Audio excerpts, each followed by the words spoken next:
நாகர்கோவில் அருகே பெண் மருத்துவருக்கு மருத்துவ மேற்படிப்பு சீட்டு வாங்கித் தருவதாக 20 லட்சம் மோசடி செய்த முன்னாள் பேராசிரியை கைது. நாகர்கோவில் மறவன் குடியிருப்பு பகுதியைச் சேர்ந்தவர்தான் தொழிலதிபர் ஆனந்த் கென்னடி. இவரது மகள் எம்பிபிஎஸ் முடித்துவிட்டு நாகர்கோவிலில் ஒரு மருத்துவமனையில் டாக்டராக பணியாற்றி வந்தார். இவர் மருத்துவ மேற்படிப்பிற்காக முயற்சி செய்தபோது நாகர்கோவில் தம்பத்துக்கோணம் பகுதியைச் சேர்ந்த முன்னாள் பேராசிரியை ஜான்சி என்பவர் ஆனந்த் கென்னடியை தொடர்பு கொண்டுள்ளார். மருத்துவ மேற்படிப்புக்கு சீட்டு வாங்கி தருவதாகவும் இதற்கு 23 லட்சம் செலவாகும் என்றும் கூறியுள்ளார்.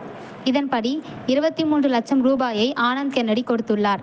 கல்லூரியில் சேர்வதற்கான உத்தரவுகளை ஜான்சி வழங்கிவிட்டார்.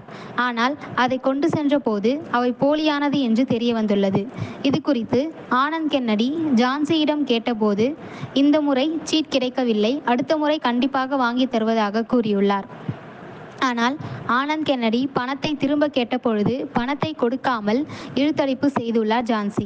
இதன் பின்னர் 3 லட்சம் ரூபாய் கொடுத்துவிட்டு 20 லட்சம் ரூபாயை கொடுக்காமல் இழுத்தடித்துள்ளாராம். இதுகுறித்து ஆனந்த் கென்னடி மாவட்ட எஸ்பி சுந்தரவதனத்திடம் அளித்த புகாரின் பேரில் எஸ்பி விசாரணை நடத்த உத்தரவிட்டார்.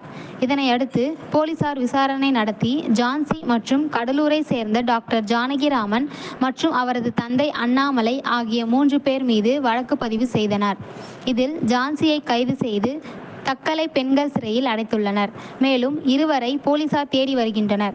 உயர் மேற்படிப்பிற்கான சீட்டு வாங்கி தருவதாக கூறி மோசடியில் ஈடுபட்ட சம்பவம் நாகர்கோவிலில் பரபரப்பை ஏற்படுத்தியுள்ளது.